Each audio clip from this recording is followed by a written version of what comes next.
All right, ladies and gentlemen, welcome to the presentation of our journalist in residence for these 2 months. Welcome. I would like to present to you Clyde Adams. He's a journalist of Son, a weekly newspaper, and he's been part of the Son team for almost 3 years now, if I'm correct. And over the past few years, he's been a mouthpiece for many people who have experienced hardship in life and also told the stories of those who have been a shining example about how to rise from those hardships. Today he's going to talk about the burning issue of missing children in South Africa, a rising issue and a very present issue. So I would like to welcome Clyde Adams to the stage right now. Yeah, thank you. There we go. No offense. That's good. Okay. Yes, perfect. This is good. Okay. Seconds. After fair. We can start. Okay. So, good evening. Thank you for taking the time out to listen to my presentation on the burning issue of missing children in South Africa. Like Wessel introduced me, my name is Clyde, and I've worked for SON as a journalist just over 3 years. During this presentation, I'll touch base on some of the cases I've reported on for SON to give more insight around the circumstances in which kids disappear in South Africa. I do hope you find what I present impactful and worth your time. So, I think all of us here have a childhood story where we lost sight of our parents at some event like a carnival or someplace like a shopping mall for a few minutes or even a few hours. I'm sure we all can remember that feeling of fear and distress in those moments while looking for our parents or guardians. I'm sure our parents can remember just as well that feeling of helplessness in those moments when we strayed away from them in some crowded place. And I think why that feeling can be remembered so clearly is because the thought of your child disappearing, going missing, or that you will never see your mom or dad again is a fearful reality no one wants for themselves. In South Africa, it is unfortunately a regular occurrence where parents just turn their backs or take their eyes off their child for a while, then the kid is missing or simply gone. Going for play at a park or walking alone to the shop is unfortunately not safe for a child in many areas across the country. Many children in South Africa yearn for safety and freedom, and the once carefree days of childhood in the Rainbow Nation are becoming a distant memory. In South Africa, where children are daily victims of various heinous crimes, life is steeped in fear for both children and their parents. One particularly harrowing crime is child kidnapping, which terrorizes parents nationwide. For those whose children have been abducted, life becomes an agonizing ordeal filled with the hope of reunification.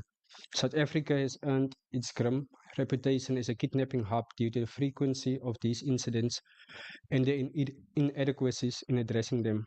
According to Missing Children South Africa, a non-profit organization, the most recent statistics from the South African Police Services Missing Persons Bureau reveal that a child goes missing every 5 hours. These comprehensive statistics, last released in 2013, underscore the authorities' struggle against this devastating crime. According, according to police statistics released in June last year, 3,712 children have been reported missing since 1995. Of these children, 1,537 were boys, while 2,175 were girls. According to Missing Children South Africa, 77% of these children are found, while the remaining 23% become lost and forgotten.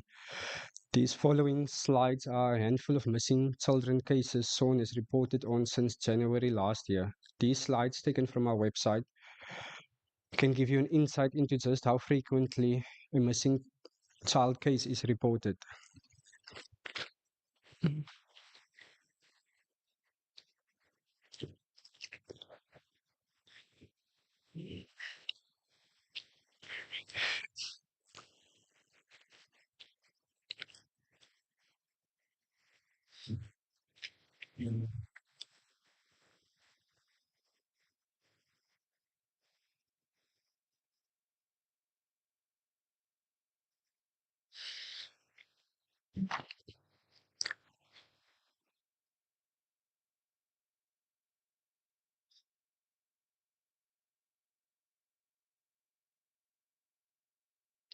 A recent case that highlights this issue is the disappearance of 6-year-old Jocelyn Smith from Saldanha Bay on the west coast of the Western Province.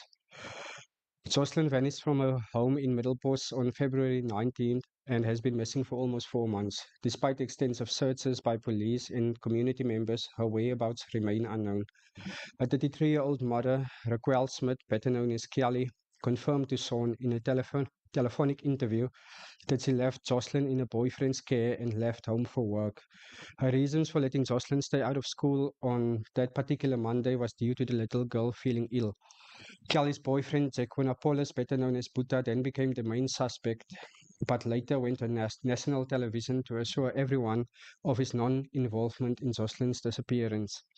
Kelly's behavior, which didn't relate with that of a parent whose child has been missing for days, made her also a suspect. While the police were slow in showing any progress in the search and investigation into Jocelyn's disappearance, the Saldanha Bay community was in uproar.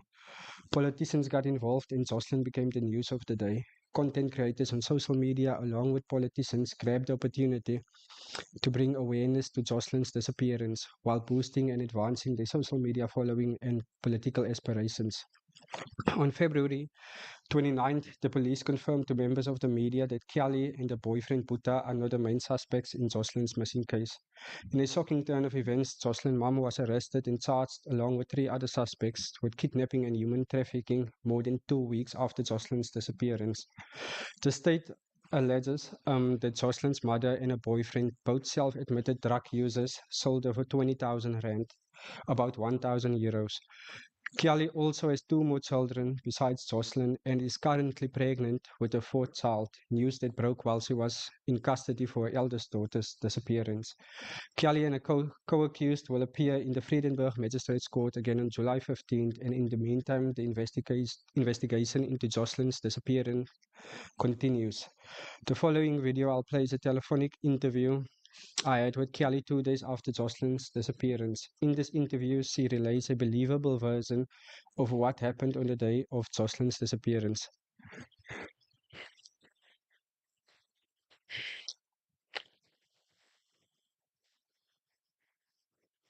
Yeah, yeah, that's a little of some of the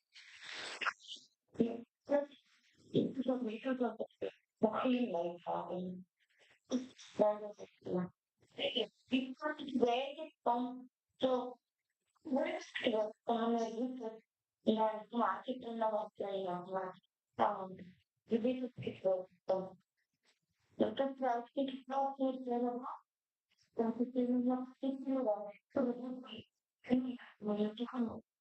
so how many comfort have this is how the woman oh the family that's market economic trend. Even the company develop they are environmental trend because it's so like the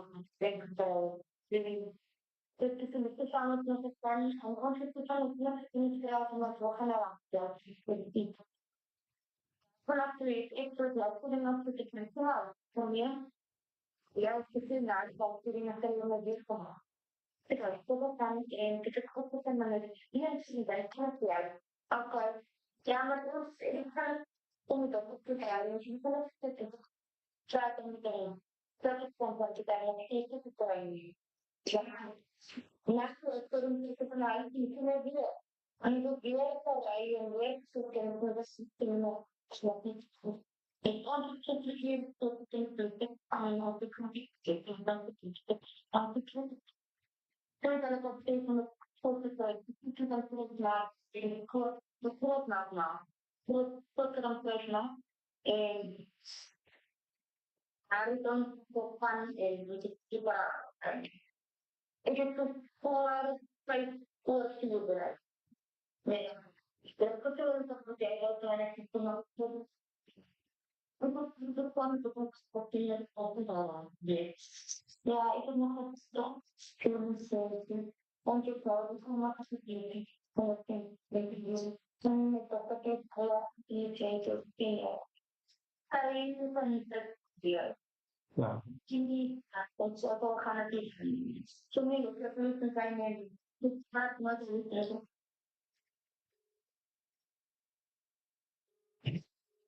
you have reached the mailbox. This case has garnered local, national, and international attention due to the community's efforts, political involvement, and social media outcry. In response to such tragedies, the USA's Amber Alert system, designed to inform the public about missing children, has inspired the Jocelyn Alert in South Africa.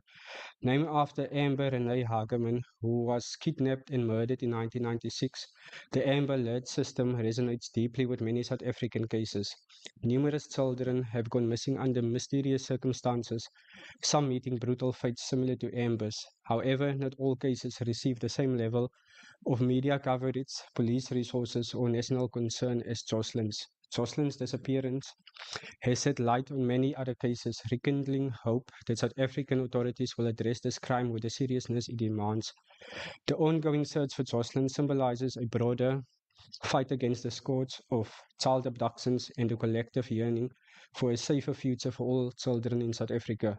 Like Jocelyn, there are many children in South Africa who disappeared without a trace. The grief and longing and the many unanswerable questions is what keep these mothers and fathers, along with family members and friends, awake at night.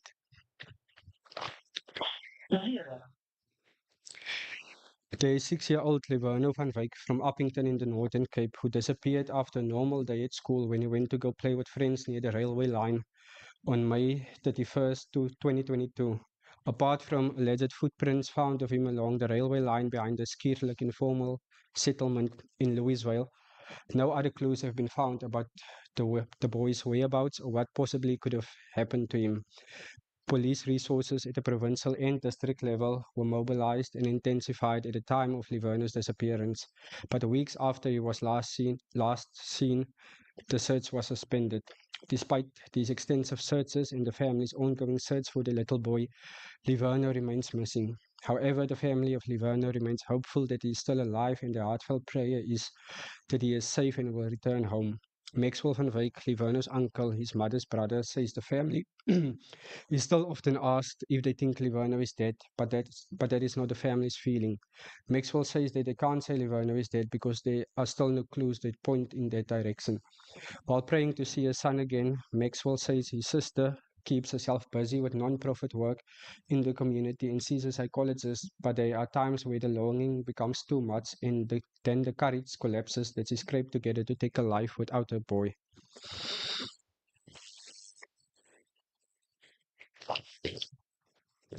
So this is a few articles we've reported on about Liverno. Then there's 16-year-old Donna Lee Don from Lammerts Bay, also on the west coast of the Western Province, who disappeared from her home on Sunday 24th, 2022. July 24th, 2022. At the time of Donna's disappearance, it was not certain exactly what clothes she was wearing, but despite that, community members of Lammerts Bay took the initiative to start searches to assist the police, who brought out the K9 unit, the diving unit, and the air wing unit. I spoke with the parents 2 weeks after her disappearance, and Geraldine and Cyril described the eldest daughter's disappearance as a living hell. Cyril says the Sunday of Donna's disappearance started like any other normal Sunday. He had to take Geraldine to work, after which he went out on a business call, while Donna and a then 1-year-old baby girl were still safe and sound in bed. When Cyril got back home around 8, Geraldine informed him that Donna wasn't home. Geraldine says that when she got home from work, Donna Lee was her usual old self, after which they ate and then Geraldine went to her father's house. Donna decided to stay home. When Geraldine arrived back home before 8 p.m., the first thing that caught her attention was the front gate that was open.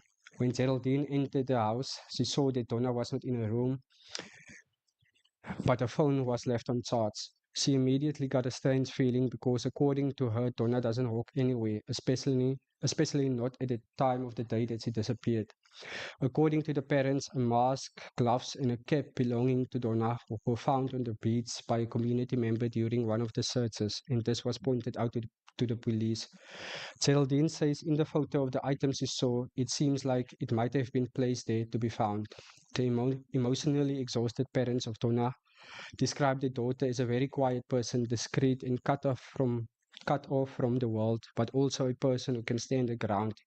Donna's phone was sent for forensics, and the search was stopped by authorities weeks after her disappearance, but the investigation continues. 2 years later, Donna is still missing. This is some articles I've done on Donna's case.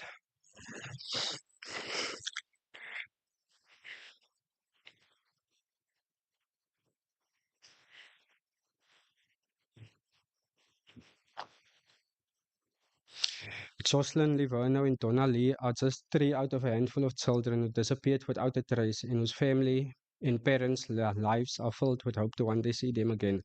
A quick Google search will bring up many more faces of children who became cold cases after disappearing in thin air. Then there's also the kids who went missing and were found brutally murdered, any parent's worst fear. Those kids, including the 8-year-old Tesnay van Wyk, who was kidnapped meters away from her home at a shop in Clare Street in Elsie's River in the Cape Metro by the then 57-year-old Moyodin Pangaka.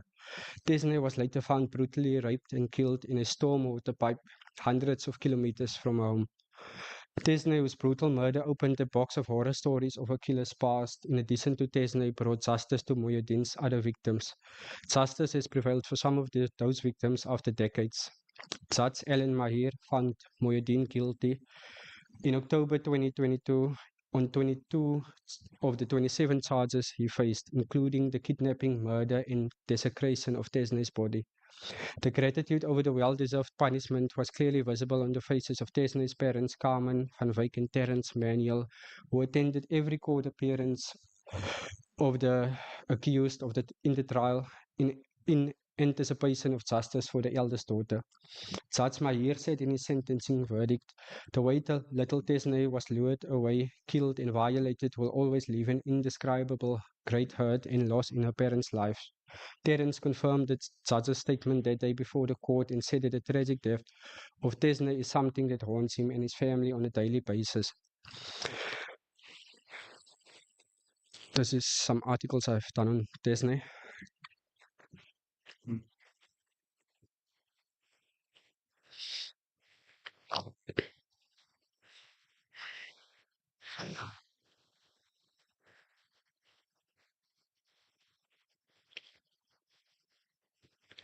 Then this 13-year-old Zuid-Afrikahuis van Wyk from Klaver, also in the Western Cape Province. Daniel Smith, 54, is currently on trial for the tragic murder of Zuid-Afrikahuis and recently went for psychological evaluation to see if he was fit for trial, which he was. Charges against him include abduction and the murder of the boy in February 2022, assault with intent to seriously injure, failure to report an accident, and defeating the law. Zuid-Afrikahuis' remains were found in Daniel's drain after he allegedly took fruit from the man's trees. It is alleged that Daniel spotted the boy and a friend and then he chased them in his vehicle, knocked the deceased over and then pulled the boy into his vehicle. According to the state, Smith allegedly took the boy back to his house where he gave the boy food and something to drink. This is before he broke Zuid-Afrikahuis' neck and stuffed the teenage boy's mutilated body down his drain. Van Wyk was reported missing and shortly afterwards Smith confessed to the murder and has been in custody ever since. Months later, the new owner of Daniel's residence found a bin with human remains, which was later confirmed to be those of Zuid-Afrikahuis. The discovery of the human flesh and bones in the bin shed light on a disabled girl who also went missing in Klaver in 2019. 8-year-old Geneva Diergal is a disabled girl and disappeared in front of her aunt's house in Klaver on 25 January 2019, like mist in front of the sun, and has still not been found. This is Zuid-Afrikahuis.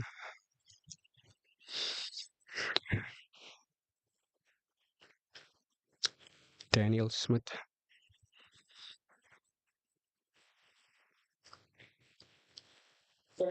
Sorry. Oh, wait, yeah, wait further. Okay, so that's this. Okay. While reporting on Jocelyn's disappearance in Saldanha Bay, I got to meet the family of the 10-year-old Monteska Kakana, whose body hasn't been found after 15 years. Monteska was last seen walking by the community with Cecil Cockrell, then 35 years old, on 21 May 2009. Cecil confessed on the day of Monteska's disappearance to a friend that he raped Monteska, strangled her, and tied a rope around her neck. According to him, he then threw her body into the sea. He was arrested the same day. Monteska's sneakers were later found in Cecil's possession, and forensic DNA tests on a condom that was also found later confirmed the rape. Although this confession by the convicted murderer and rapist led to a sentencing, Monteska's body has not been found to this day. Cecil was sentenced to 15 years in prison for the murder and received a life sentence for the rape of Monteska.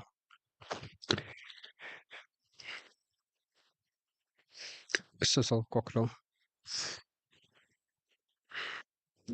Monteska's aunt.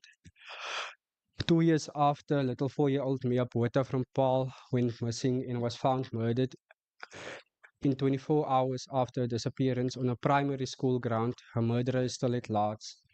The parents of Mia, whose body was found a kilometer from her parents' house in September 2022, are still trying to make sense of their daughter's death.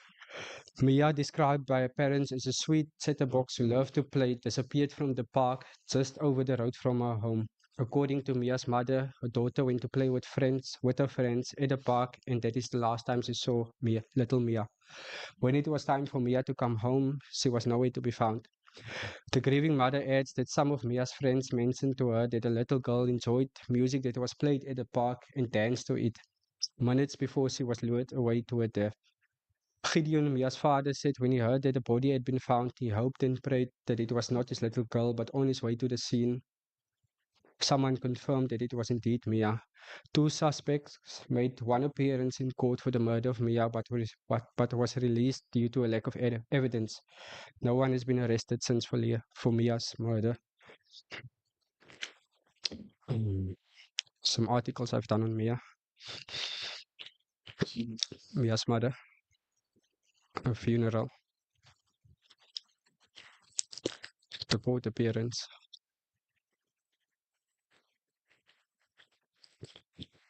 This is a story that repeats itself over and over in South Africa, and although the authorities sometimes try their best, and the dozens of missing person organizations give their 100% along with communities, children still go missing, and some are unfortunately found murdered.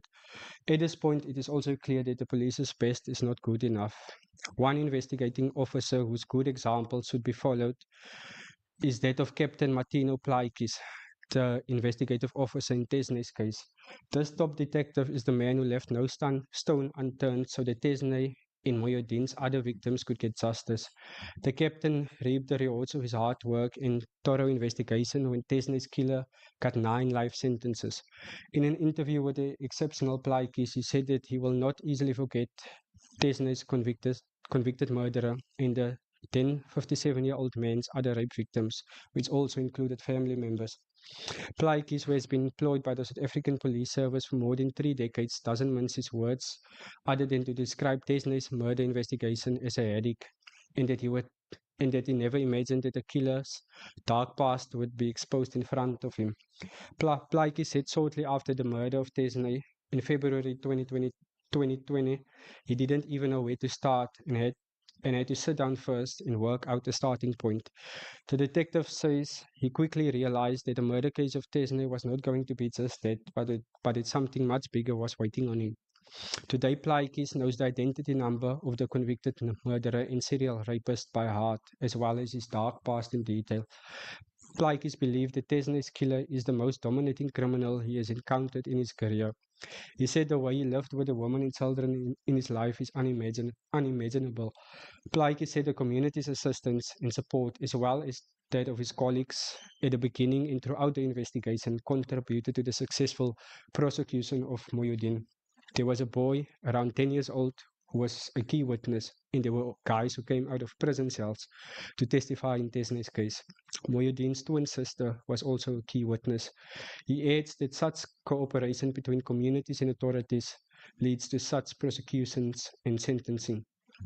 And although it is said at each child's funeral that she or he did not die in vain or after their disappearance, there is no doubt that these children's parents want them at home safe and sound so that these children can grow up like an ordinary and normal kid, finish school, meet a life partner, and hopefully become parents themselves. For many of the children in South Africa, this is not the case, and unfortunately, many of them will never get justice. With South Africa entering into a new political era, I believe it is everyone's hope that we also enter an era where children can be children again in a country where their right to safety and freedom is really enforced. Thank you.